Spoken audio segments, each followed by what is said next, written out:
ओम नमः शिवाय। प्रिय भक्तजनों, सोमवार व्रत का महत्व हिंदू धर्म में अत्यंत पवित्र और फलदायक माना गया है। यह व्रत भगवान शिव को समर्पित होता है और विशेष रूप से संपत्ति, सौभाग्य, वैवाहिक सुख, संतान प्राप्ति और मनोकामना पूर्ति के लिए रखा जाता है। सोमवार भगवान शिव का दिन है।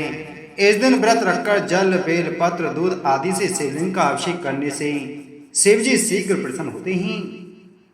अविवाहित कन्याएं अच्छे वर की प्राप्ति और विवाहित महिलाएं पति की लंबी उम्र और गृहस्थ सुख के लिए यह व्रत करती हैं। जिन दंपतियों को संतान नहीं हो रही होती, वे श्रद्धा से सोमवार व्रत करें तो उन्हें संतान सुख की प्राप्ति हो सकती है। शिव पुराण के अनुसार सोमवार का व्रत करने से प्राण ऋण से छुटकारा मिलता है और गंभीर बीमारियां दूर होती हैं। यह व्रत श्रद्धा और विश्वास से किया जाए तो सभी मनोकामनाएं पूर्ण होती हैं। खासकर 16 सोमवार व्रत बहुत चमत्कारी माना जाता है। यह व्रत आमतौर पर सुबह स्नान के बाद शुरू होता है। व्रती दिन भर उपवास रखता है, फलाहार या केवल एक बार भोजन करता है। शाम को शिव मंदिर में जाकर दूध, दही, शहद, बेलपत्र और गंगा जल से शिवलिंग का अभिषेक किया जाता है। इस व्रत में शिव चालीसा, शिवाष्टक या महामृत्युंजय मंत्र का पाठ करना अत्यंत फलदायक होता है। एक समय की बात है, एक नगर में एक साहूकार रहता था जिसके घर किसी प्रकार की कमी नहीं थी, परंतु उसको एक दुख था, उसके कोई पुत्र न था। वह इसी चिंता में रात दिन रहता और वह पुत्र की कामना के लिए प्रति सोमवार को शिवजी का व्रत और पूजन करता था। सायंकाल शिव मंदिर में जाकर शिवजी के सामने दीपक जलाया करता था। उसके भक्ति भाव को देखकर एक समय श्री पार्वती जी ने शिवजी महाराज से कहा कि यह साहूकार आपका अनन्य भक्त है और सदैव आपका व्रत और पूजन बड़ी श्रद्धा से करता है, इसकी मनोकामना पूर्ण करनी चाहिए। शिवजी ने कहा कि पार्वती, यह संसार कर्म क्षेत्र है। जैसे किसान खेत में जैसा बीज बोता है वैसा ही फल काटता है, उसी तरह से इस संसार में जैसे कर्म करते हैं वैसा ही फल मिलता है।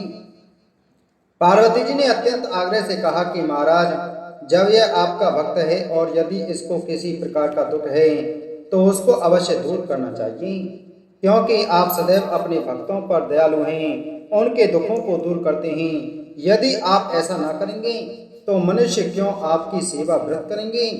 पार्वती जी का ऐसा आग्रह देख शिवजी महाराज कहने लगे, हे पार्वती, इसके कोई पुत्र नहीं है, इसी चिंता में यह दुखी रहता है। इसके भाग्य में पुत्र न होने पर भी मैं इसको पुत्र की प्राप्ति का वर देता हूँ, परंतु वह पुत्र केवल 12 वर्ष तक जीवित रहेगा। इसके पश्चात वह मृत्यु को प्राप्त हो जाएगा। इससे अधिक मैं और कुछ इसके लिए नहीं कर सकता। यह सब बातें वह साहूकार सुन रहा था। इससे उसको ना कुछ प्रसन्नता हुई और ना ही कुछ कष्ट हुआ। वह पहले जैसा ही शिवजी महाराज का व्रत और पूजन करता रहा। कुछ काल व्यतीत हो जाने पर साहूकार की स्त्री गर्भवती हुई और 10वें महीने उसके गर्भ से अति सुंदर पुत्र की प्राप्ति हुई। साहूकार के घर में बहुत खुशी मनाई गई, परंतु साहूकार ने उसके केवल 12 वर्ष की आयु जान कोई अधिक प्रसन्नता प्रकट न की और न ही किसी को भेद बतलाया। जब वह 11 वर्ष का हो गया तो उस बालक की माता ने उसके पिता से विवाह आदि के लिए कहा, परंतु वह साहूकार कहने लगा, मैं अभी इसका विवाह नहीं करूंगा और काशी जी पढ़ने के लिए भेजूंगा। फिर साहूकार ने अपने साले अर्थात उस बालक की मामा को बुला उसको बहुत सा धन देकर कहा, तुम इस बालक को काशी जी पढ़ने के लिए ले जाओ और रास्ते में जिस स्थान पर भी जाओ यज्ञ करो और ब्राह्मणों को भोजन कराते जाओ। वह दोनों मामा और भांजे सब जगह यज्ञ करते और ब्राह्मणों को भोजन कराते जा रहे थे। रास्ते में उनको एक शहर पड़ा। उस शहर के राजा की कन्या का विवाह था और दूसरे राजा का लड़का जो विवाह कराने के लिए बारात लेकर आया था वह एक आंख से काना था।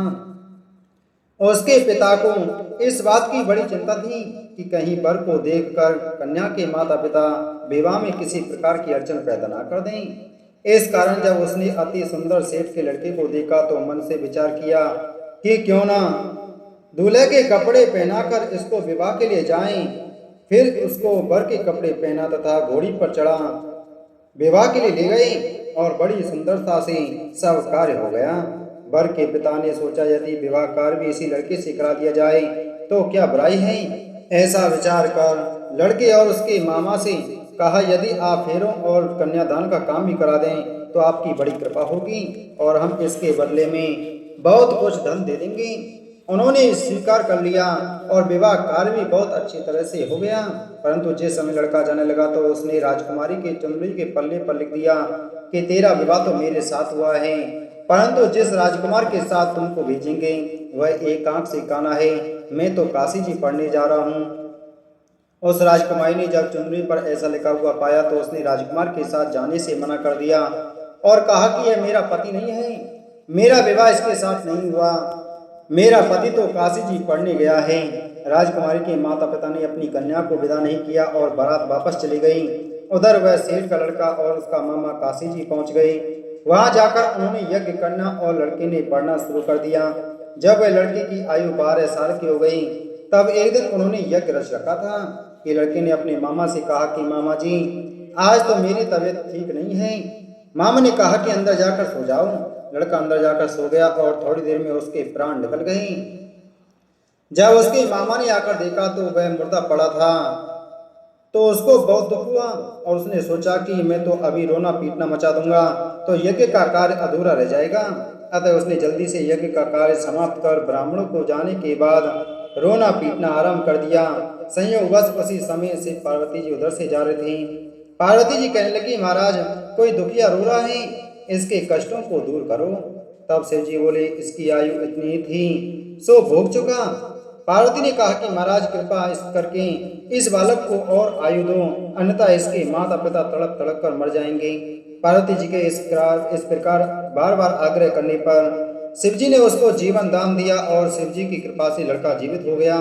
शिव पार्वती जी कैलाश पर चले गए। तब उसी प्रकार यज्ञ करते हुए अपने घर की ओर चल पड़े। रास्ते में उसी शहर में आए जहां उसका विवाह हुआ था।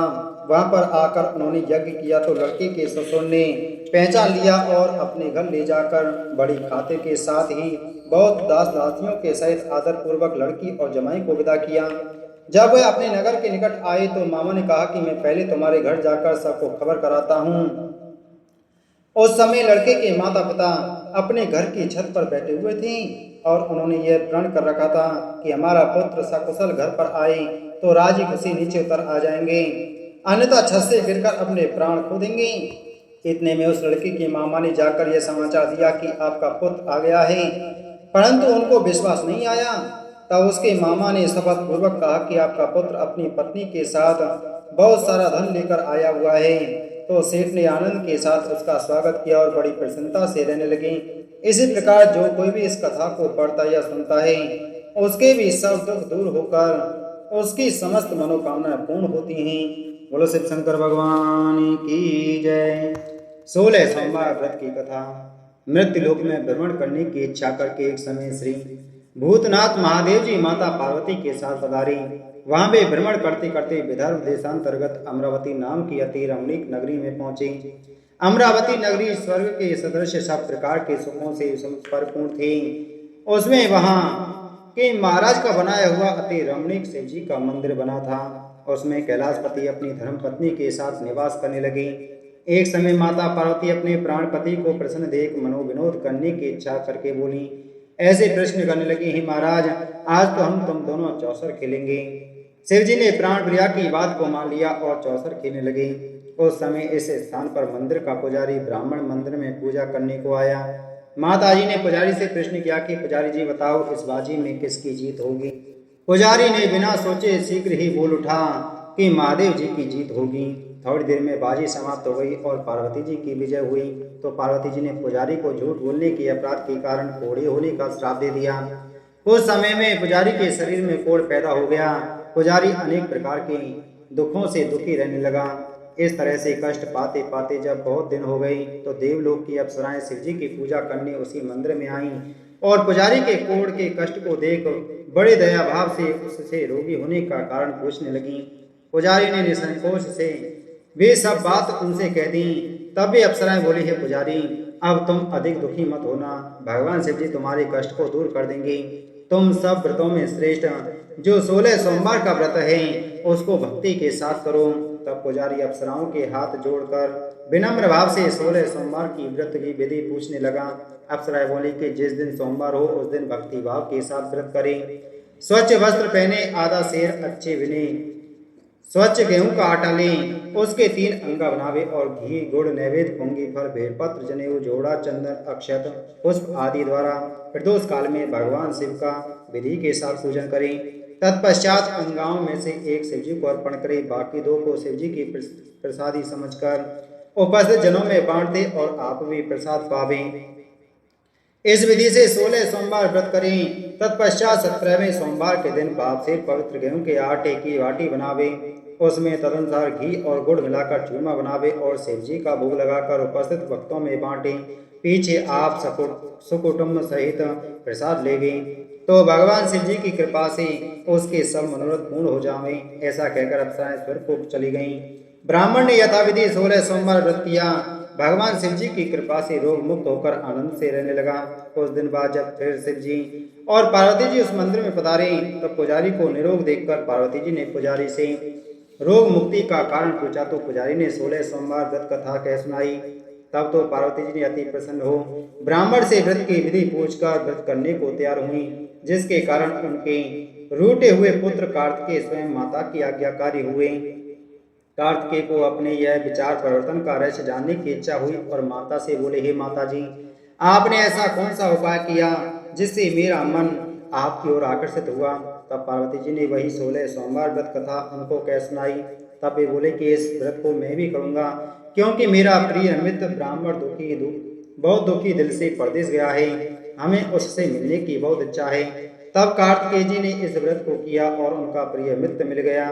मित्र ने इस आकस्मिक मिलन के वेद का कार्तिकेय जी से पूछा तो वे बोले, हे मित्र, हमने तुम्हारे मिलने की इच्छा से 16 सोमवार का व्रत किया था। अब तो ब्राह्मण मित्र को भी अपने विवाह की बड़ी इच्छा हुई। कार्तिकेय जी से व्रत की विधि पूछी और यथा विधि व्रत किया। व्रत के प्रभाव से जब वह किसी कार्यवश विदेश गया तो वहां के राजा की लड़की का स्वयंवर था। राजा ने प्रण किया था कि जिस राजकुमार के गले में सब प्रकार श्रृंगरित अपनी माला डालेगी, मैं उसी के साथ अपनी प्यारी पुत्री का विवाह कर दूंगा। शिव जी की कृपा से ब्राह्मण भी स्वयंवर देखने की इच्छा से राजसभा में एक ओर बैठ गया। नियमित समय पर हथनी आई और उसने जयमाला उस ब्राह्मण के गले में डाल दी। राजा की प्रतिज्ञा के अनुसार बड़ी धूमधाम से कन्या का विवाह उस विप्र के साथ कर दिया और विप्र को बहुत सा धन और सम्मान देकर संतुष्ट किया। विप्र सुंदर कन्या पाकर सुख से जीवन व्यतीत करने लगा।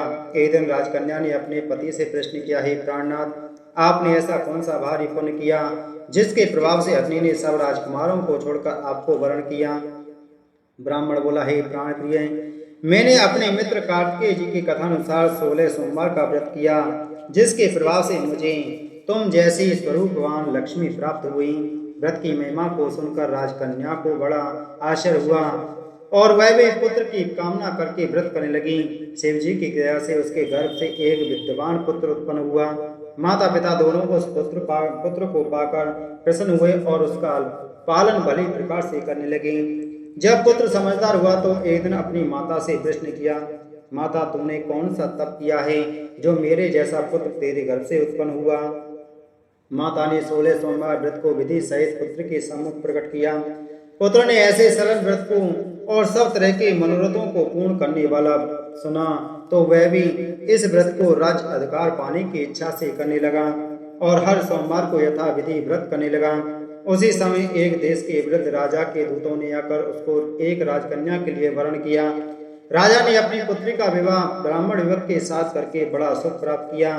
वृद्ध राजा के देवलोक जाने पर यही बालक ब्राह्मण गद्दी पर बैठाया गया, क्योंकि दिवंगत भूप के कोई पुत्र नहीं था। राज्य का अधिकारी होकर भी वह ब्राह्मण पुत्र अपने 16 सोमवार व्रत को करता रहा। जब 17वां सोमवार आया तो विप्र पुत्र ने अपनी प्रियतमा से पूजन सामग्री लेकर शिवालय में चलने के लिए कहा, परंतु राजकन्या ने दास दासियों द्वारा सब सामग्रियां शिवालय में भिजवा दी और आप नहीं गई। जब राजा ने शिव जी का पूजन समाप्त किया तब एक आकाशवाणी हुई, हे राजा, अपनी इस रानी को राजमहल से निकाल दो, नहीं तो वह तुम्हारा सर्वनाश कर देगी। वाणी सुनकर राजा तत्काल ही मंत्रण गृह में जाकर अपने सभासदों को बुलाकर पूछने लगा कि हे मंत्रियों, मुझे आज शिव जी की वाणी हुई है कि राजा तू अपनी इस रानी को निकाल दे, नहीं तो ये तेरा सर्वनाश कर देगी। मंत्री आदि सब बड़े विस्मय और दुख में डूब गए, क्योंकि जिस कन्या के कारण राज मिला है राजा उसी को निकालने का जाल रचता है। यह कैसे हो सकेगा। अंत में राजा ने उसको घर से निकाल दिया। रानी भाग को कोसती हुई नगर के बाहर गई। बिना पद त्राण फटे वस्त्र पहने भूख से दुखी धीरे धीरे चलकर एक नगर में पहुंची। वहां एक बुढ़िया सूत काटकर बेचने को जाती थी। रानी की करुण दशा देख वह बोली, चल तू मेरा सूत बिकवा दे, मैं वृद्ध हूँ, भाव नहीं जानती हूँ। ऐसी बात बुढ़िया की सुन रानी ने सूत की गठरी उतार अपने सिर पर रख ली। थोड़ी देर बाद ऐसी आंधी आई कि सूत पोटली सहित उड़ गया। बेचारी बुढ़िया पछताती रह गई और रानी को अपने साथ से दूर रहने को कह दिया। अब रानी एक तेली के घर गई तो तेली के सब मटके शिवजी के प्रकोप के कारण उसकी उसी समय चटक गई। ऐसी दशा देख तेली ने रानी को अपने घर से निकाल दिया। इस प्रकार रानी अत्यंत दुख पाती हुई सरता के तट पर गई तो उस सरता का समस्त जल सूख गया। तत्पश्चात रानी एक वन में गई। वहां जाकर सरोवर से सीढ़ी से उतरकर पानी पीने गई। उसके हाथ से स्पर्श जल होते ही सरोवर का नील कमल के सदृश जल असंख्य तीरों से भर गया। रानी ने भाग्य पर दोषारोपण करते हुए उस जल को पान करके पेड़ की शीतल छाया में विश्राम करना चाहा। वह रानी जिस पेड़ के नीचे जाती उस पेड़ के पत्ते तत्काल ही गिरते गए। अपने वन सरोवर जल की ऐसी दशा देखकर उस वन के ग्वालों को अपनी गऊओं को चारा और पानी न मिलता देख बड़े दुखी भाव से सब कथा अपने गोसाई जी से जो जंगल में स्थित मंदिर में पुजारी थे कही। ग्वाले रानी को लेकर गोसाई के पास गए। रानी की मुख कांति और शरीर शोभा देख गोसाई जान गई यह अवश्य ही विधि और गति की मारी कोई कुलीन अबला है। ऐसा सोच पुजारी जी ने रानी के प्रति कहा कि मैं तुमको पुत्री के समान रखूंगा, मेरे आश्रम में ही रहो, मैं तुमको किसी प्रकार का कष्ट नहीं दूंगा। गोसाई के ऐसे वचन सुन रानी को धीरज हुआ। वह आश्रम में रहने लगी, परंतु आश्रम में रानी जो भोजन बनाती उसमें कीड़े पड़ जाते, जल भर के लावे उसमें कीड़े पड़ जावे। अब तो गोसाई जी दुखी हुए और रानी से बोले कि हे बेटा, तेरे पर कौन से देवता का कोप है जिससे तेरी ऐसी दशा है। पुजारी की बात सुनकर रानी ने शिव जी की पूजा करने को न जाने की कथा सुनाई तो पुजारी शिव जी महाराज की अनेक प्रकार से स्तुति करते हुए रानी के प्रति बोले कि भाई जी, तुम सब मनोरथों के पूर्ण करने वाले 16 सोमवार व्रत को करो, उसके प्रभाव से अपने कष्ट को तुम दूर कर सकोगी और उससे मुक्त हो जाओगी। गोसाई जी की बात को सुनकर रानी ने 16 सोमवार व्रत का विधिवत संपन्न किया और 17वें सोमवार के पूजन के प्रभाव से राजा के हृदय में विचार उत्पन्न हुआ कि रानी को गए बहुत समय व्यतीत हो गया, ना जाने कहाँ कहाँ भटकते होगी, उसे ढूंढना चाहिए। यह सोच रानी की तलाश करने चारों दिशाओं में दूत भेजे। वे तलाश करते हुए पुजारी के आश्रम में रानी को पाकर पुजारी से रानी को मांगने लगे, परंतु पुजारी ने उनसे मना कर दिया। तब राजा स्वयं पुजारी के आश्रम में गए और पुजारी से प्रार्थना करने लगे कि महाराज, जो बाई जी आपके आश्रम में रहती है वह मेरी पत्नी है। शिव जी के कोप से मैंने इसको त्याग दिया था, अब इस पर से शिव जी का प्रकोप शांत हो गया है, इसलिए मैं इसे लेने आया हूँ। आप इसे मेरे साथ चलने की आज्ञा दें। गोसाई जी की आज्ञा पाकर रानी राजा के साथ महल में आई। घर घर में मंगल गान होने लगे। पंडितों ने विविध वेद मंत्रों का उच्चारण करके अपनी राजधानी का आह्वान किया। ऐसी अवस्था में रानी ने पुनः अपनी राजधानी में प्रवेश किया। महाराज ने अनेक तरह से ब्राह्मणों को दान आदि देकर संतुष्ट किया। इस प्रकार से राजा शिव जी की कृपा का पात्र हो राजधानी में रानी के साथ अनेक तरह के सुखों को भोग करते हुए आनंद से जीवन व्यतीत करने लगा। ऐसे ही जो मनुष्य भक्ति से 16 सोमवार का व्रत इत्यादि करता है वह इस लोक के सभी सुखों को भोग कर शिवपुरी को प्राप्त होता है। बोलो माता पार्वती की जय, बोलो शिव शंकर भगवान की जय।